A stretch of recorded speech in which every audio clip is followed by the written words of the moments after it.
Oi, pessoal, boa noite, tudo bom?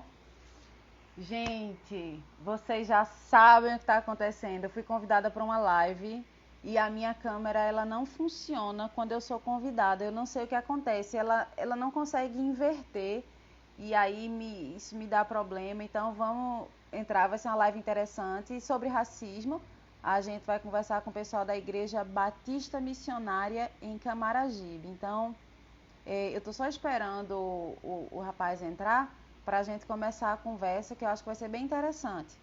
Então, a proposta é que a gente converse isso sob a ótica cristã. A gente já vem falando disso, eu já venho falando sobre isso no meu perfil, mas eu acho que a gente está num momento da história do Brasil em que não é demais a gente falar, a gente retomar. Cada vez que a gente fala sobre isso, surge algo novo, surgem novos ângulos desse problema, dessa questão, e a gente precisa falar. É nosso papel, é nosso dever. Então, vamos, vamos fazer isso. Eu estou só esperando ele entrar. Boa noite, Luciana, tudo bom? Projeto Somos do Mar entrou aqui. Olha aqui, já me mandou para entrar. Vamos ver aqui como é que funciona. Eu espero que pegue, gente, esses bugs do Instagram. Eu já atualizei a versão, achei que poderia ser a minha versão que não estava pegando. Pegou, Virar só, aqui a só tá a câmera. cadeira vazia. Olha aí, que legal. Menino, eu atualizei o Instagram há pouco tempo, porque eu achei que poderia ser até um problema da versão, né, do Uhum. Instagram. Mas não é isso, não. Não sei o que é. Sinto muito. Ah, mas não tem Mas vamos problema lá. não. Tem problema não. Vamos lá. Vai ser massa. Vai ser. Bom, gente, como eu estava falando, hoje é um dia especial para mim, de verdade, porque queria agradecer, né, à igreja por abrir esse espaço para a gente, né? Para mim é importante eu não estar fazendo pelo meu Instagram e estar institucionalizando a coisa, né?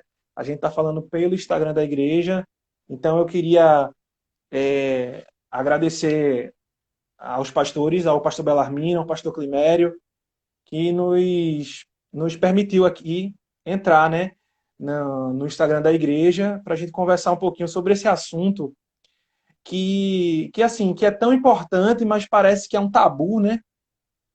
Às vezes a gente não quer tocar muito nesse assunto e ao longo da noite a gente vai discorrer aqui um pouquinho, talvez o porquê, por que que a gente não toca tanto nesse assunto, não é isso?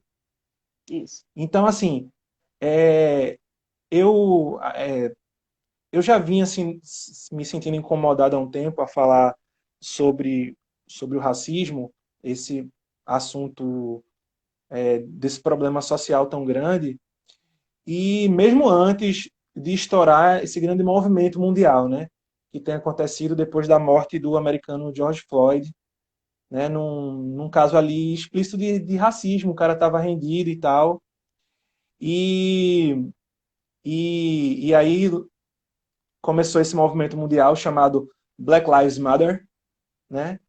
E na verdade eu conheci a Débora um poucos dias depois, num vídeo dela que estava todo mundo compartilhando o vídeo dela, que ela estava falando sobre esse vídeo, né?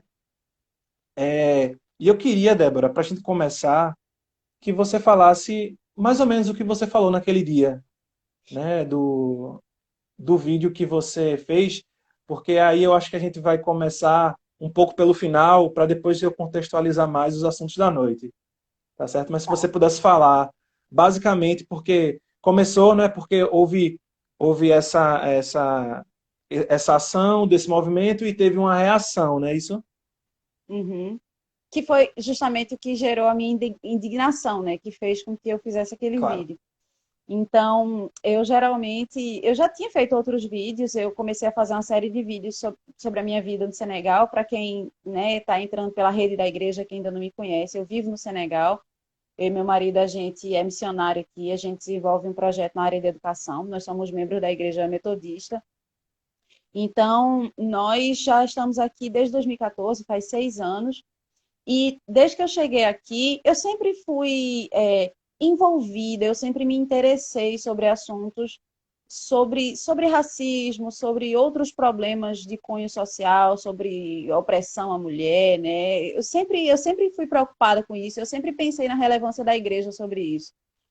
Mas, ultimamente, isso vem se acentuando, e quando eu me mudei para o Senegal, eu realmente intensifiquei essa minha caminhada, porque aqui eu pude ver realmente os males, né, do colonialismo, desse sistema de opressão tão sério, que ele tem repercussões aqui, ele tem repercussões no Brasil, eu acho que são meio que peças que se completam. Então, quando eu fiz aquele vídeo, eu estava justamente assim, vendo toda essa reação, eu tinha começado a ver algumas pessoas compartilhando na rede, eu mesma tinha compartilhado frases de protesto, né, chamando a atenção das pessoas sobre racismo e tal, e algumas pessoas compartilharam a hashtag Black Lives Matter, vidas negras importam no Brasil, e algumas outras pessoas da minha rede, meus conhecidos, meus amigos, começaram a compartilhar uma hashtag como se fosse um contraponto, né? Que era dizendo todas as vidas importam. Isso me deixou assim tão incomodada e eu não sabia direito o que dizer, sabe? Sabe como é assim? Você sente aquele incômodo e você não consegue encontrar palavras. E eu fiquei matutando aquilo ali. Quem me conhece mais de perto sabe que eu sou uma pessoa que pensa devagar. Então, geralmente, a minha reação ela não é imediata. Eu preciso pensar, eu preciso racionalizar o que está acontecendo, organizar as coisas na minha cabeça, e aí depois, com calma, eu venho e eu explico o que está acontecendo comigo. Isso é muito interessante, porque isso é em todas as áreas da minha vida, eu sou assim. E não podia deixar de ser dessa forma também. Então, assim, chegou um momento que minha indignação, ela transbordou. Eu fiz aquele vídeo, eu não queria que ninguém se sentisse ofendido, eu espero que ninguém tenha se sentido, não era a minha intenção. Mas essa hashtag, ela parece ser muito inocente, né? Você tem gente dizendo que vidas negras importam, e aí uma outra pessoa faz assim, poxa, todas as vidas importam, e começam a compartilhar. Só que ela parece ser inofensiva, ela parece ser inocente, mas ela traz em si algo muito perigoso, que é a pressuposição de que existe igualdade na nossa sociedade, sendo que não existe.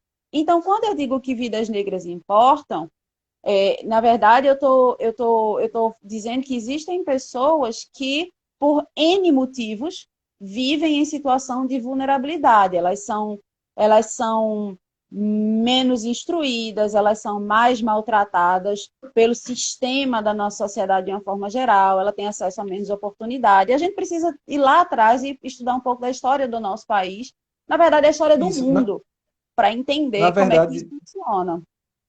na verdade, né, Débora, quando a gente fala que vidas negras importam, isso é uma resposta, porque existem ações dizendo que vidas negras não importam. Na verdade, Exatamente. esse movimento é uma reação a uma ação, mas essa ação ela não é dita. Ela está espalhada na sociedade. É Exato. como se, por exemplo, a morte do George Floyd lá, aquela ação é dizendo, olha, as vidas pretas, as vidas negras, elas não importam.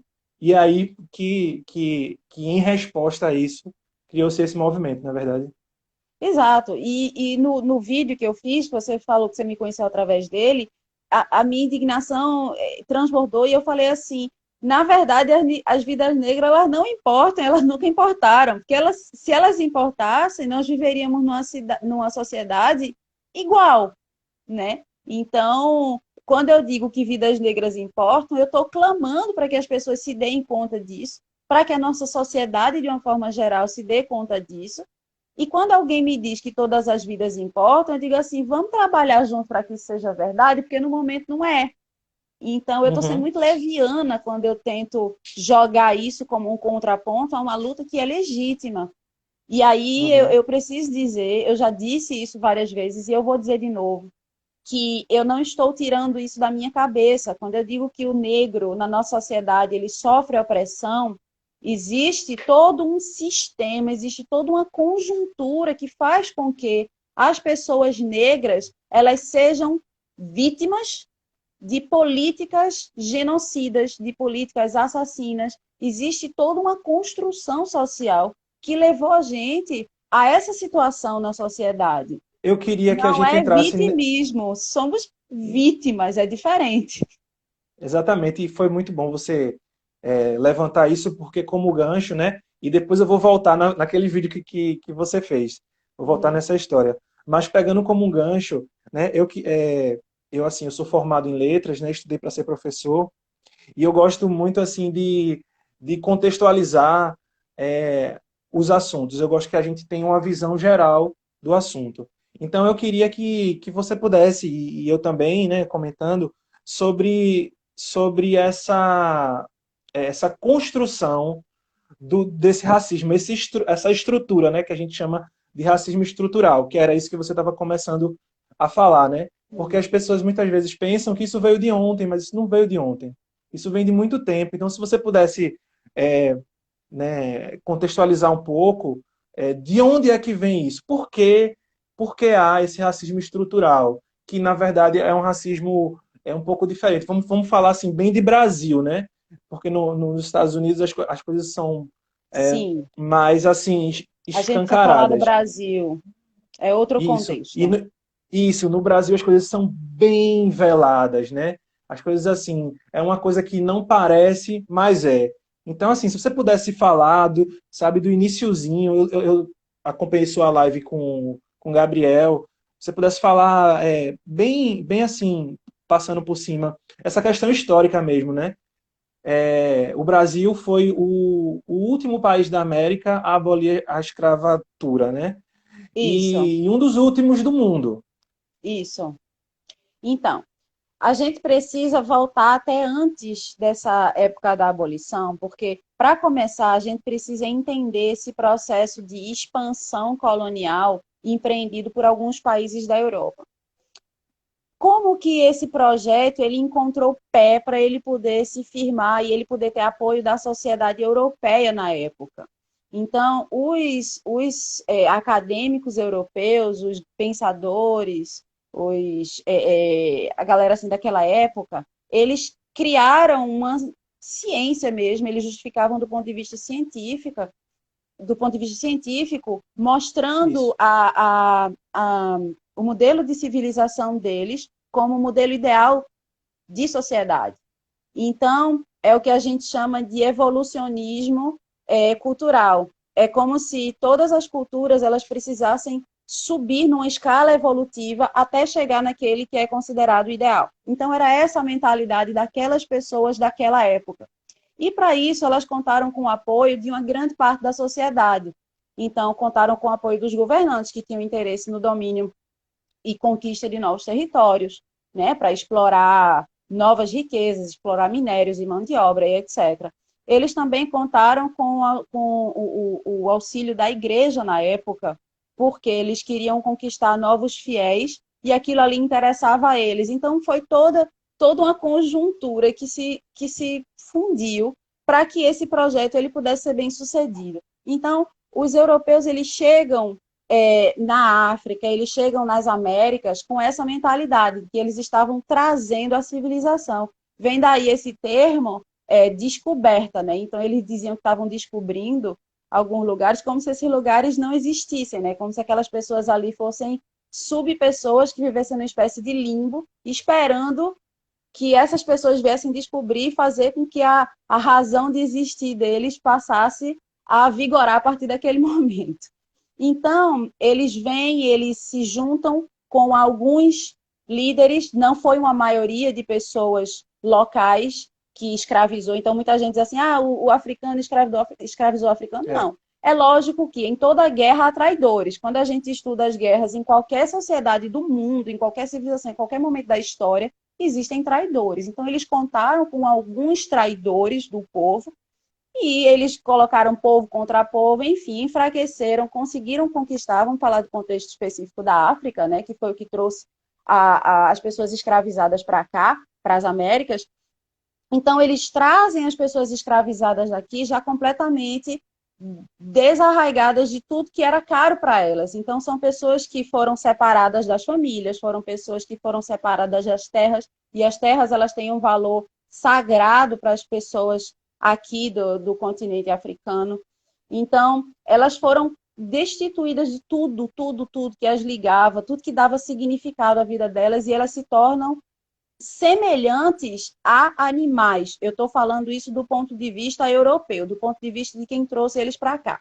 Então, a gente teve aí a chegada dos primeiros navios com escravos. Existem algumas controvérsias quanto ao ano exato, mas foi por volta de 1559, 1549. Então, dessa época até 1888, quem quiser fazer o cálculo, quem for de exatas, eu já fiz o cálculo antes, que eu não sou boa de fazer cálculo de cabeça.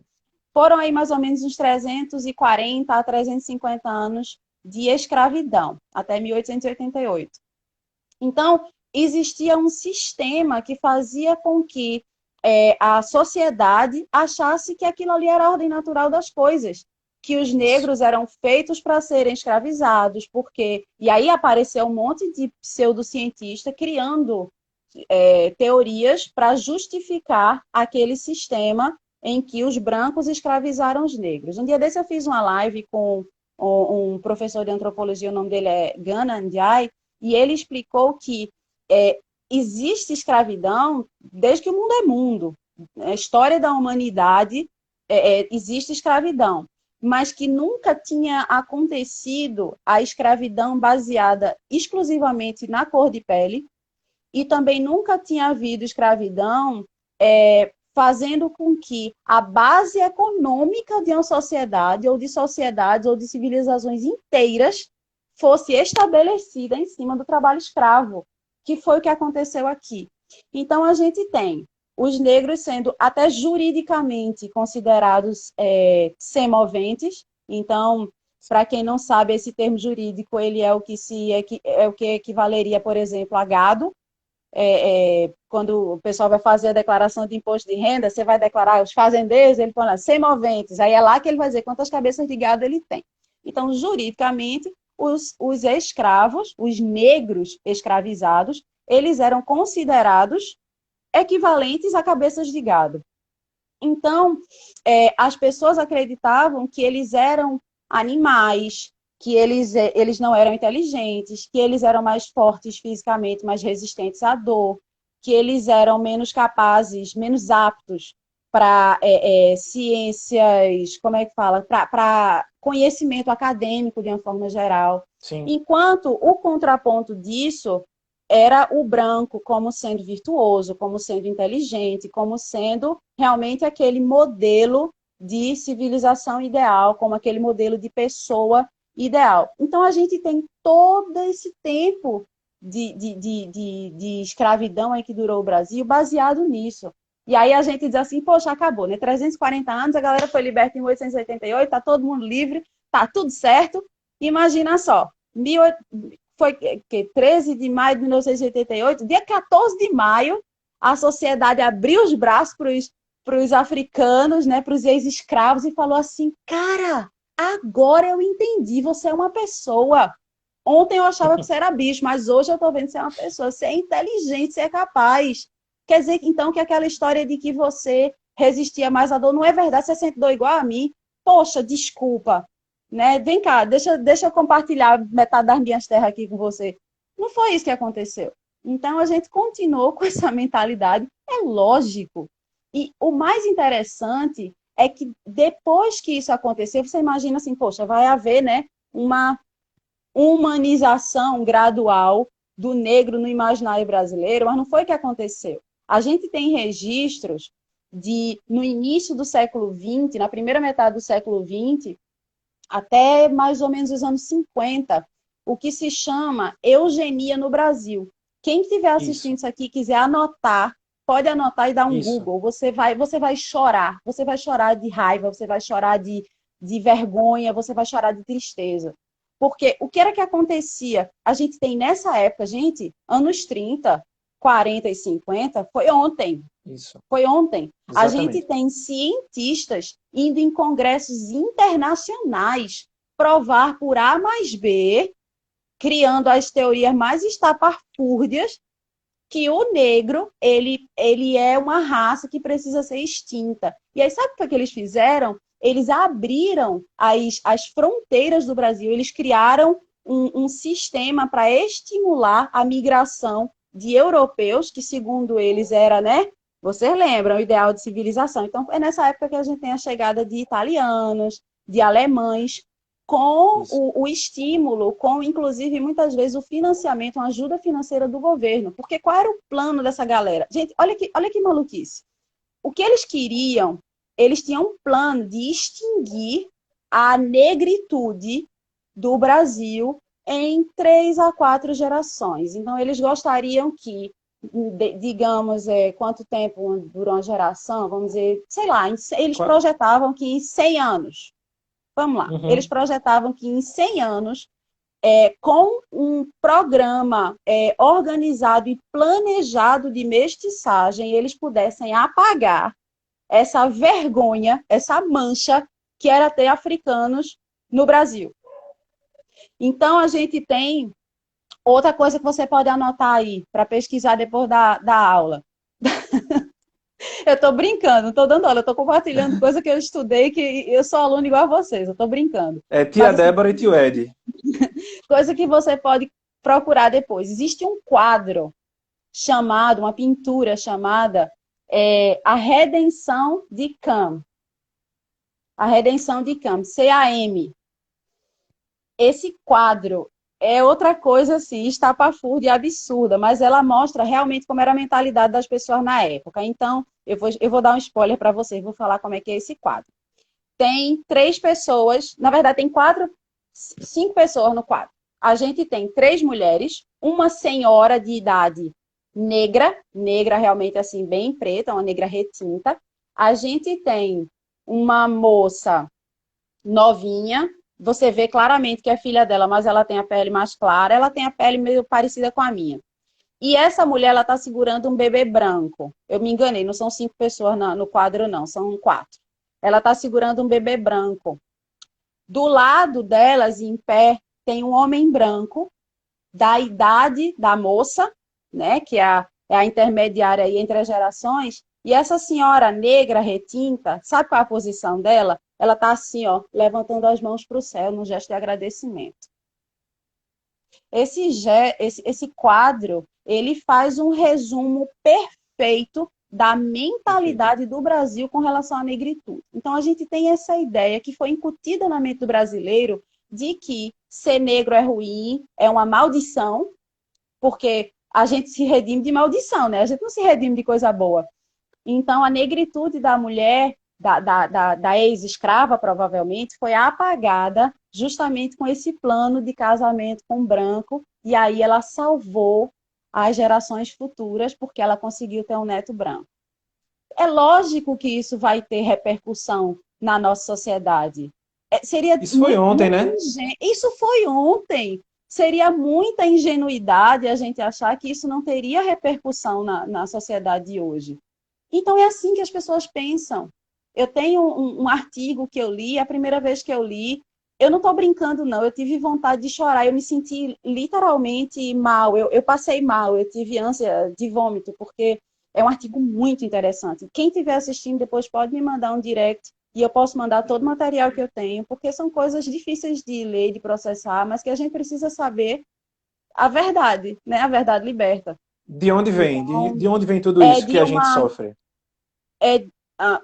Vem dessa história terrível, né? Que ela começa em cima de um genocídio e esse genocídio continua até os dias de hoje. Então, o Bel Silva Filho está dizendo, alguns teólogos afirmam que os negros são descendentes de Cão, filho amaldiçoado de Noé. Exatamente. Então, algumas pessoas distorcem a escritura para dizer que a maldição que Noé lançou sobre Canaã, né, o neto, que é o filho de Cã, seria ele ser negro. E já foi provado cientificamente que isso é a maior baboseira do mundo. Inclusive, na própria Bíblia, você sabe quem é descendente de quem, enfim, não tem como. Mas, enfim, a gente tem até hoje a repercussão disso. Eu tenho um artigo muito interessante que ele faz a ligação entre essa política de purificação da população brasileira e como isso se reflete nos dias de hoje. Então, a gente tem isso que perdura até hoje em certas expressões. A gente, às vezes, fala brincando, olha, eu quero morrer preto se eu estiver mentindo. Qual o problema de É, morrer preto? Né? Qual seria o exatamente. problema? E Tantas assim, piadas, Débora, tantas coisas. sim, sim. Esse é o impacto hoje em dia de tudo isso que você contextualizou, né? A gente vê que os negros têm as suas características físicas muitas vezes relacionadas a coisas ruins, coisas sujas, coisas feias. Uma coisa que eu sempre gosto de perguntar, e eu queria realmente assim olhar no olho de quem está assistindo a gente e perguntar para você. Quantas crianças negras você deixou de achar bonita porque era preta? Quantas crianças você deixou, às vezes, de pegar no colo porque era preto? Mas, assim, que você realmente faça esse exercício e não só pense assim: ah, não, nunca fiz isso, eu não sou racista. Porque, na verdade, a minha intenção era que você identificasse o racismo em você, para que você, podendo identificar, você pudesse combater o racismo em você. Porque se você não identificasse, se você continuar negando que você olhava diferente para as pessoas, que talvez até você olhe diferente para as pessoas negras, se você continuar negando isso, você não vai consertar isso. E a gente precisa junto. Eu estou aqui como homem preto, Débora está aqui, aliás, Débora está lá no Senegal, Mas tô e aqui, a a gente gente tá está juntinho. a gente tá juntinho pela internet. E assim, a gente está aqui em amor, querendo explicar para vocês que assim, isso existe, sabe? Nós somos pretos sim, nós não somos iguais. Nós somos iguais por dentro, mas temos características de preto e não tem problema nisso. E ao invés de dizer que nós somos todos iguais, você tinha que entender que nós somos diferentes, mas não tem problema em ser diferente, porque Uhum. Deus nos fez assim, né? Sim. E como Débora deu esse contexto todo, né, a gente vê os impactos desse racismo estrutural. Porque a gente foi programado, a nossa cabeça, inclusive de nós pretos também, Sim. para a gente, assim, imaginar que nós somos pessoas menos capazes, nós somos pessoas menos inteligentes, que nós não iríamos chegar em tal emprego, que nós não iríamos chegar em tal posição, né? E isso a gente vê nos dados de hoje. Isso não é uma questão de opinião, né? Infelizmente hoje no Brasil a gente tem que explicar o que é opinião e o que é ciência, o que são dados científicos, né? E assim, isso não é opinião minha nem de Débora nem de qualquer um. Esses são dados que negros têm menos empregos, negros têm menos renda e têm maior analfabetismo ainda hoje no Brasil. E que brancos ocupam mais a faculdade.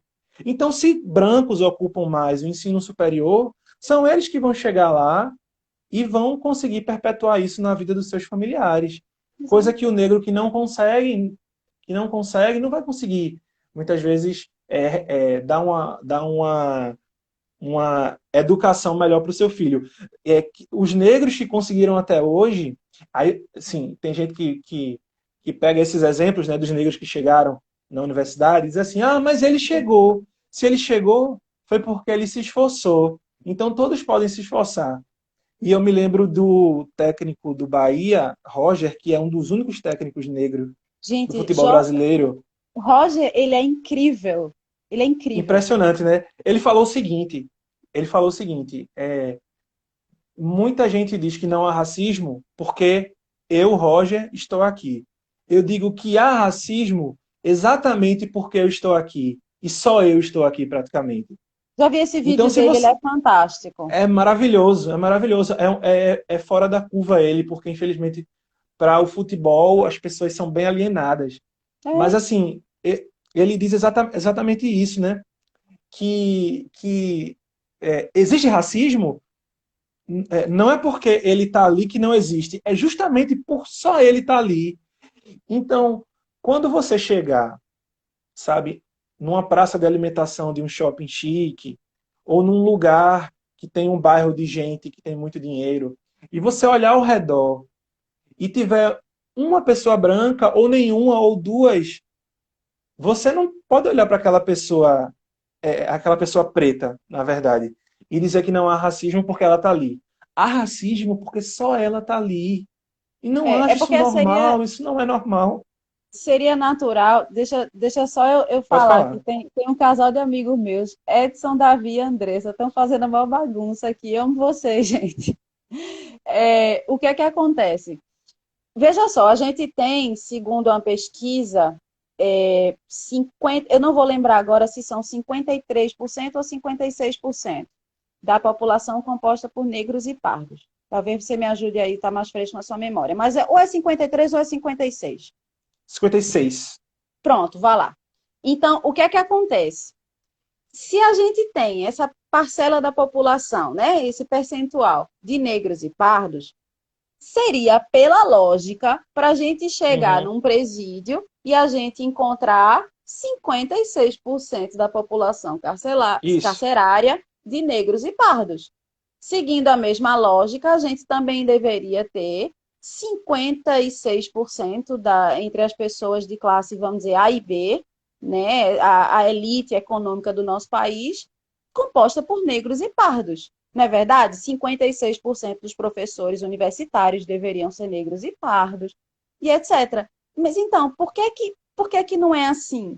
Então, não adianta você vir me dizer que o Brasil é um país onde existe democracia racial se você não consegue me explicar cientificamente por que que essa conta não bate. Não adianta você vir tentar me dizer que o seu vizinho, Joãozinho da padaria, é um negro que prosperou na vida porque ele não é vagabundo, porque ele trabalhou e ele estudou e etc. Eu mesma sou um ponto fora da curva.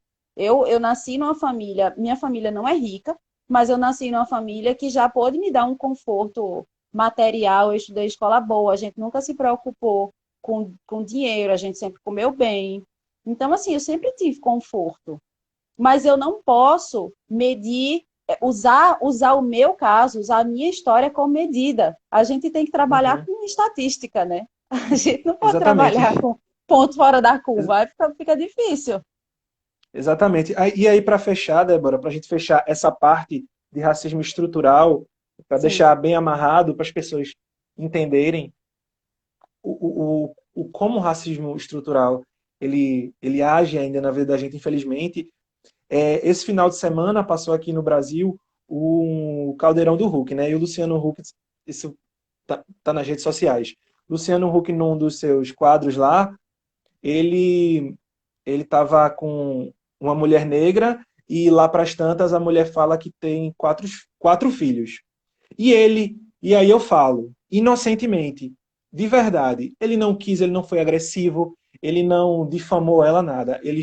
Quando ela fala que tem quatro filhos, ele pergunta para uma mulher preta, do mesmo marido, tá entendendo? Então, assim, esse é o racismo estrutural, esse é o racismo velado. Bom exemplo, Ele ótimo não, exemplo. ele não, ele não perguntaria se fosse uma mulher branca é, é, de olhos claros se ela tem os filhos do mesmo marido. Porque isso é um ato falho, isso está dentro dele, ele não escolheu agredir aquela mulher. Tanto é que a mulher não se sente agredida com aquilo. Né? Uhum. Então, assim, observe muitas vezes os comentários que vocês podem fazer, que o mínimo comentário ele pode acender nas pessoas coisas que elas viveram lá atrás, né, agressões que elas viveram lá atrás. E aí eu queria mudar um pouquinho, Débora, o tópico, porque a gente já explicou a questão do racismo estrutural e como ele age hoje em dia, e eu queria falar sobre uma ferramenta poderosa na mão do racismo estrutural, que é o racismo recreativo. Né? Eu estudei um pouco esses dias o livro e alguns vídeos do escritor José Moreira, que ele tem um livro do mesmo nome, Racismo Recreativo, né? Que são o quê? São aquelas piadas que a gente ouve todos os dias, infelizmente ainda, piadas de negros, né? Essa é, sem dúvida, uma ferramenta das mais poderosas na mão do racista. Porque ele tem depois o escudo de dizer era brincadeira, né? Depois ele tem esse escudo de dizer era brincadeira. Então, assim, usando as palavras do próprio José Moreira, ele diz o seguinte: ouvimos piadas racistas cotidianamente. de pessoas próximas, de colegas e até de desconhecidos. Poucos negros acham graça, e os que acham estão apenas reproduzindo a estrutura do racismo. Não achamos graça nessas brincadeiras, porque não são brincadeiras. Há um propósito. E aí ele afirma: esse propósito nas piadas racistas é afirmar que somos inferiores e que precisamos ocupar um lugar subalterno. Subalternidade lembra o quê? Lembra o que Débora acabou de explicar para a gente, que é todo o processo de escravidão que a gente passou. Né? E aí ele conta um caso. Né? Ele fala o seguinte: olha, eu estudava num colégio e tirei a melhor nota porque eu tinha facilidade com línguas e tal, e tirei a melhor nota daquela prova. E um outro menino no meio de todo mundo, ele não gostou de eu ter tirado a melhor nota e ele contou a seguinte piada: como é que alguém com cabelo duro pode ter tirado uma nota melhor do que a de todo mundo? Deixa eu dizer uma coisa para vocês. Não tem graça. Não tem graça. A maioria das piadas racistas, elas são assim. Na verdade, nem são engraçadas. Elas... E detalhe, né? Ele fala, todo mundo riu. Por que todo mundo riu? Porque é aquela história que é uma brincadeira com fundo de verdade, que as pessoas querem acreditar nisso. E se você tirar isso do branco, daquele branco que soltou aquela piada, sobra muito pouco dele, né? Então, assim, não tem graça. E o pior, para a maioria dos juízes, quando quando um preto se sente ofendido e vai procurar seus direitos na justiça, a maioria dos juízes, eles dão causa-ganha para quem fez a brincadeira, porque ele diz que o racismo em forma de humor pode,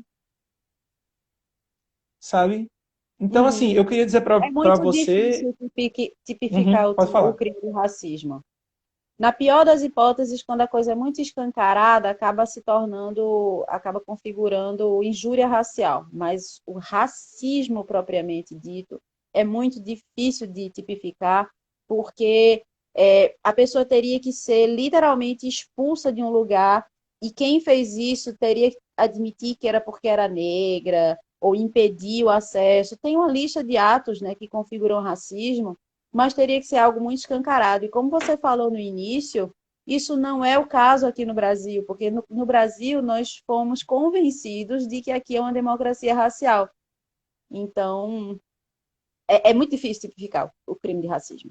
Geralmente ele é sutil e difícil de identificar, e por isso que é difícil de confrontar também. Pois é, e o José Moreira, ele fala o seguinte, ele fala que porque o humor é uma forma de passar a mensagem, né?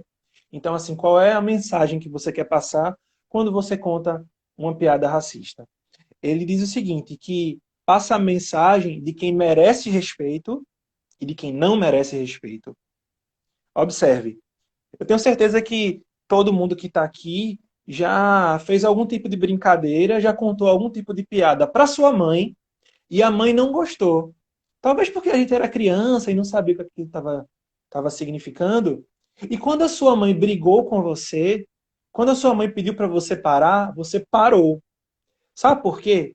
Porque você respeita a sua mãe. Então, e quando os negros pedem para você parar com a piada, vocês não respeitam.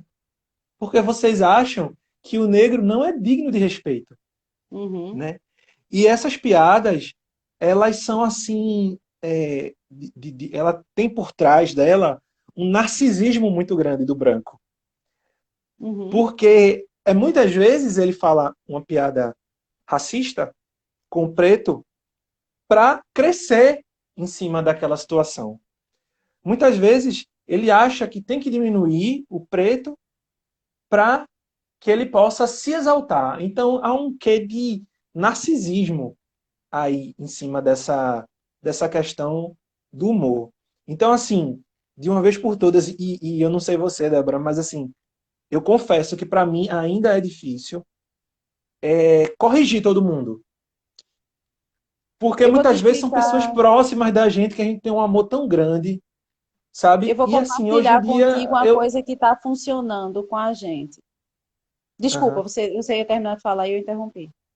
Não, não, eu só ia concluir dizendo assim que muitas vezes hoje em dia eu sinto mais pena da pessoa, porque como as pessoas estão passando a ter consciência, as pessoas não estão rindo mais.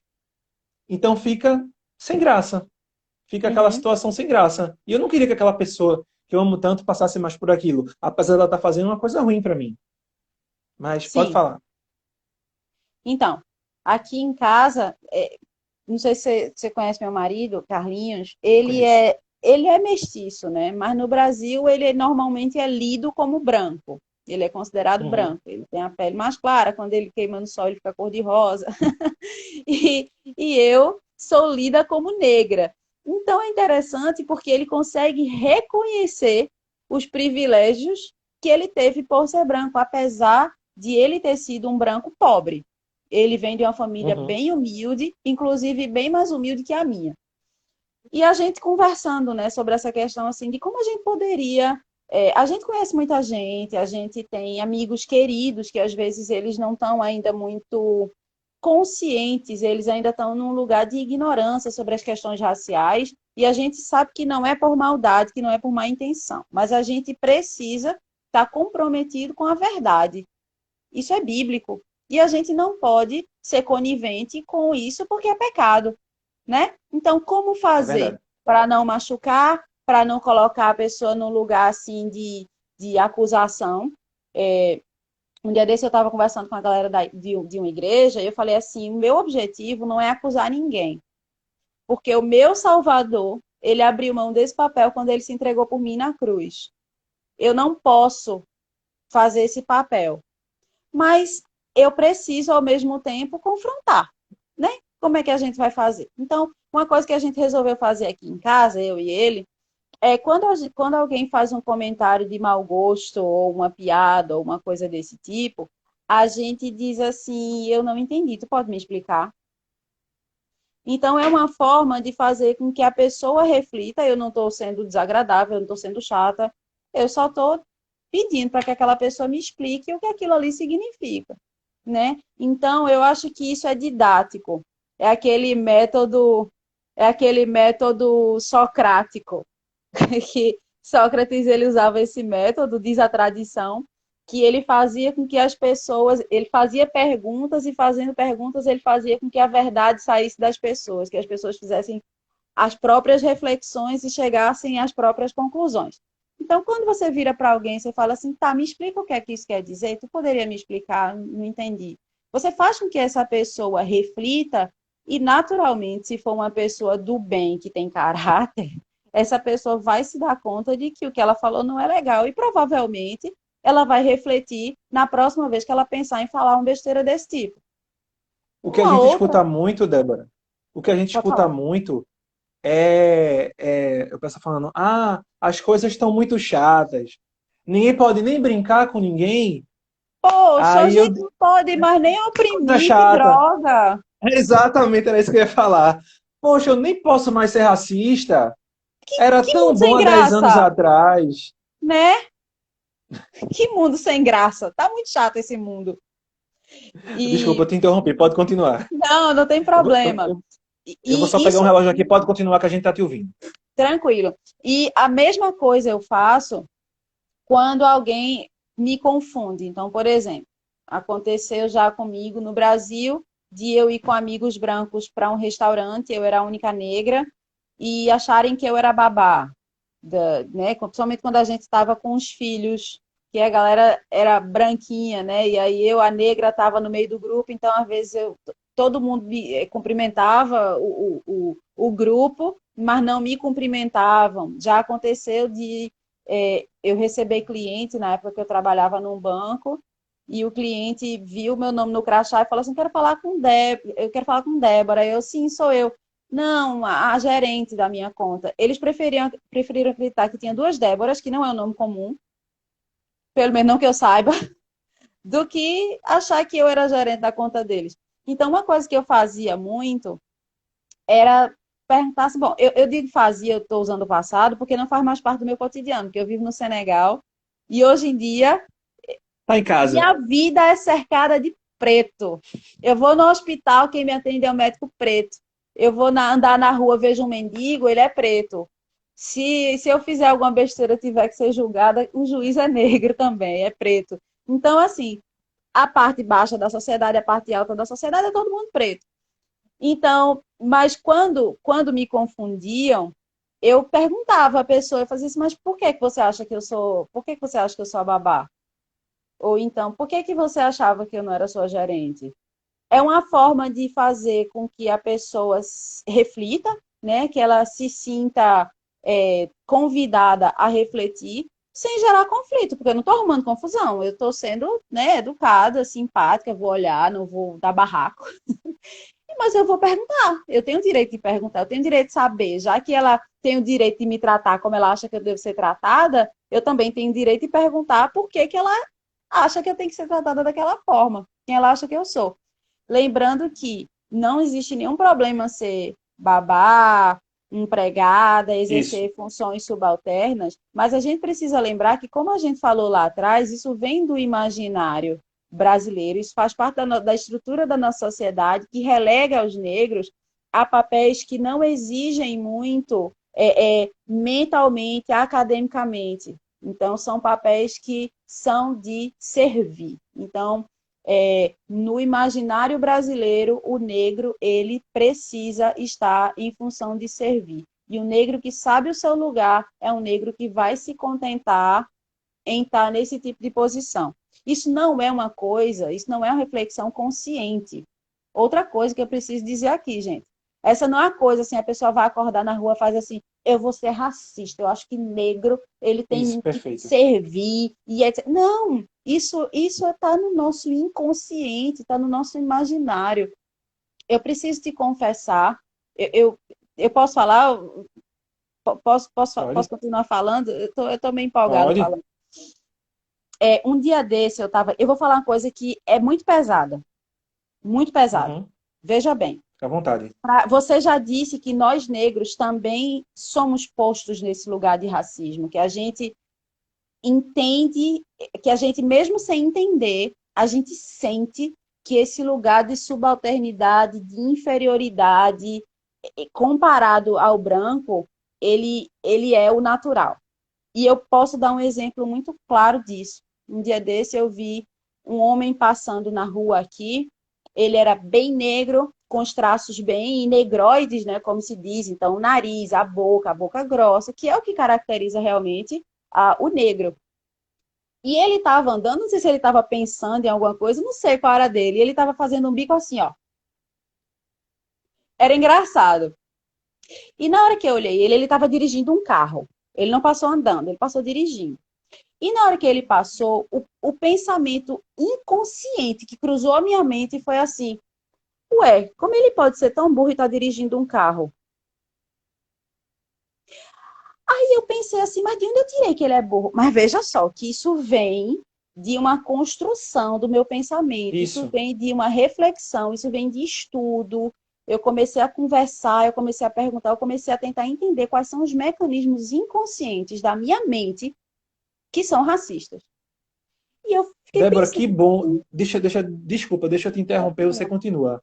Mas que bom que você está falando isso, porque, na verdade, se a gente conseguir numa live dessa convencer uma pessoa a olhar para si, olhar para suas atitudes, entender que há reproduções racistas e ela entender assim que tá tudo bem, no sentido de que ela pode consertar, a gente já vai claro, ter ganho, a gente já vai ter ganho assim, o objetivo da gente.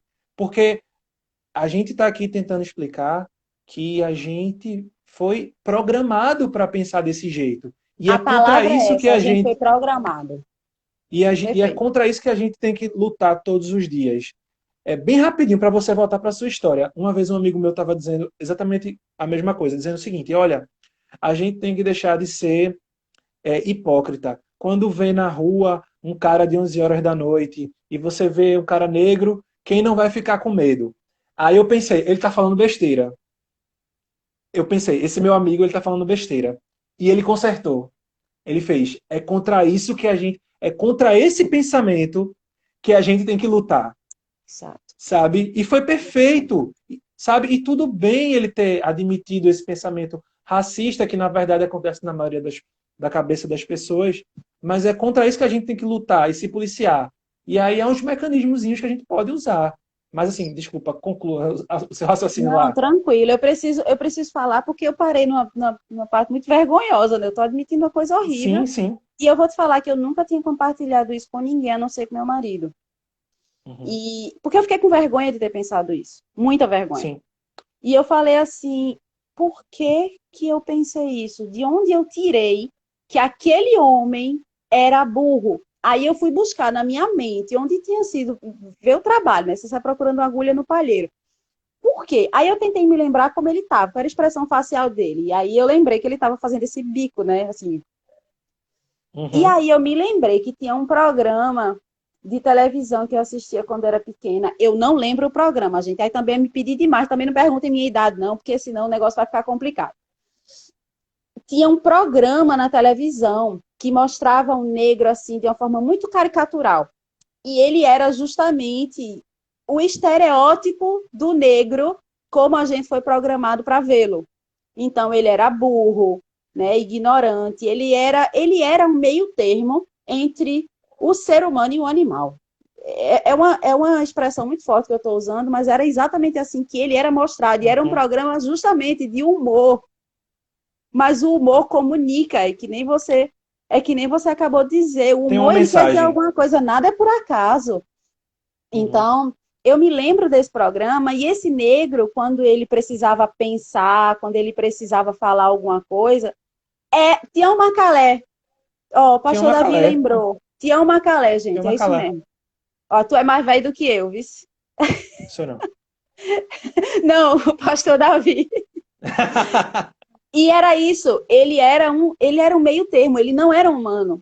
Não chegava a ser um animal, mas ele ficava nesse meio termo. E eram esses trejeitos que faziam com que ele fosse visto como burro, como incapaz, como ignorante, como imprestável. Então ele nunca poderia ocupar o lugar que um branco ocupa. Isso entrou no meu inconsciente de uma forma que eu olhei para um semelhante meu, olhei para um ser humano igual a mim, e eu pressupus que ele era burro. De onde eu tirei isso? Veja como Uhum. a gente foi programado. Então, Isso. meu professor Gilson, antropólogo maravilhoso, está aqui. Obrigada, amigo. Ele é um irmãozão. E ele me ensinou muito. Ele que começou a despertar esse germe dessas reflexões aqui em mim. E aí, o que é que acontece? Eu comecei a me dar conta de que para a gente se desprogramar, a gente precisa desenvolver um estado de alerta. Então, a gente precisa pensar no que a gente está pensando. Parece meio paradoxal, mas é isso. Então, você pensa algo, você vai dizer assim, de onde veio isso? Por que que eu estou pensando isso? Até que a gente consiga encontrar a origem das coisas. Também ajuda muito estudar.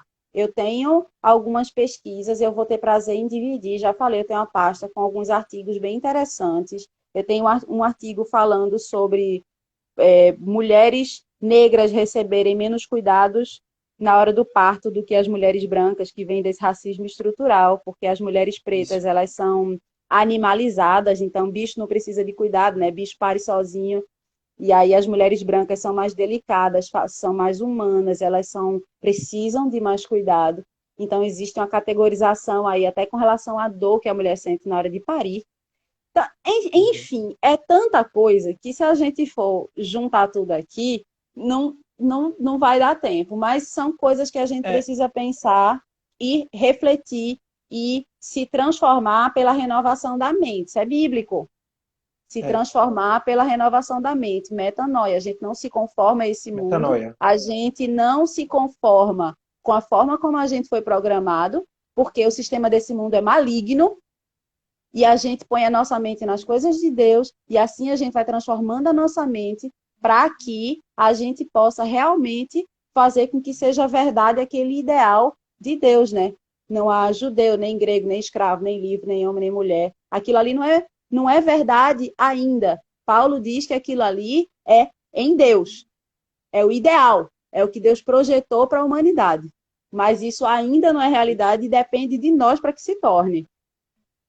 E a televisão teve um papel importante nesse racismo estrutural, né?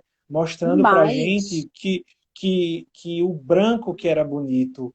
Eu cresci no SBT. No SBT era Eliana, na Manchete era Angélica e na Globo era Xuxa. Então imagina, aquela era a imagem de uma mulher bonita, sabe? É, Mais tarde, no final dos anos 90, início dos anos 2000, os programas de auditório colocavam na frente as pessoas que eles julgavam bonitas e só tinha gente branca ali na frente. Então a gente, Débora, é interessante essa parte, que é o seguinte, a gente não aprendeu a apreciar a beleza negra. A gente não aprendeu a apreciar a beleza negra. a nossa estética é E a gente tá, branca. isso, nós estamos aprendendo hoje a apreciar a beleza negra. E tudo bem os lábios carnudos, a boca grande, o nariz largo. Existem mulheres e homens belíssimos e belíssimas com essas características, sabe? E tudo bem, sabe? Imagina, Débora, o quanto isso não. Imagina não, né? A gente sabe. O quanto isso o que isso nos causou, por exemplo, na escola, sabe? Onde só o menininho de cabelo liso, branco, é que tinha a atenção das professoras e das meninas também, sabe? Onde nós éramos os últimos escolhidos para dançar na quadrilha da escola, sabe? E isso traz marcas profundas na alma da gente. E que as pessoas que não viveram isso não têm ideia do que significa sempre ser o último escolhido, ser sempre assim, ter sempre desconfiança sobre suas capacidades. As pessoas não têm noção do que isso representa. Que tem outra pesquisa, que eu também tenho e me disponho a compartilhar com quem quiser, que foi feita entre professores de crianças. Né? E essa pesquisa mostra que os professores eles tendem a mimar, a dar mais carinho, aconchego, tocar mais crianças brancas do que crianças negras, que vem dessa adultização precoce das crianças negras. Então, o negro ele é visto como malandro, como alguém que se vira, alguém que não precisa tanto de afeto, de carinho. E o branco ele é visto como mais necessitado de cuidado, mais dependente. E essa foi uma pesquisa muito séria que foi feita. Eu fiz questão de lê-la inteira, do começo ao fim. Foi doloroso, mas é importante que a gente entenda isso. Outra pesquisa foi feita com professores de adolescentes e eles mostraram que as meninas brancas adolescentes elas são consideradas crianças, enquanto as meninas brancas negras elas são consideradas já Negras mulheres adolescentes. safadas. Isso, desculpa, negras adolescentes. Elas são consideradas mais maduras, mais Uhum. que já sabem o que estão fazendo, mais provocativas e etc. Então você vê sempre esse contraponto do ideal branco, né, como alguém sendo honrado, puro, correto, de boa fé, e do negro sendo como malandro, como animalizado, como hipersexualizado e tantas outras coisas. A gente precisa falar sobre isso. Ô, Débora, a Não gente está falando a quase gente no, ajuda. É, a gente tá quase no final dessa live, que vai acabar com 1 hora. Aí eu queria saber se acabando a gente pode só voltar só para encerrar, tá? pode. Acabando, a gente volta só para encerrar, porque eu sei que aí é bem mais tarde. Você já Dá. A tá. gente, Que horas são aí, mais ou menos? aqui é 00:04, mas dá para a gente fazer esse É, encerramento, sim. Eu acho que é preciso. pronto, pronto. Porque falando disso, né, dessa opressão que o preto sempre viveu, outro dia eu vi um rapaz falando, ele é um blogueiro famoso, mas realmente por lapso eu não vou lembrar o nome dele. Ele falando isso, ele falou que ele é preto, né? Ele falou que a mãe dele, as tias dele e a avó dele, toda a vida tiveram que alisar o cabelo, né? Tiveram que alisar o cabelo e elas próprias só achavam bonito o cabelo se o cabelo fosse alisado. E Uhum. ele próprio, ele falou que até se tornar adolescente, ele nem sabia como era o cabelo dele. Por quê? Porque o jovem negro, né, a criança negra, 12, sempre 11, 10, vai, 9. vai, vai cortar. A gente volta Gilson, eu para quero encerrar, tá essa certo? pergunta na prova.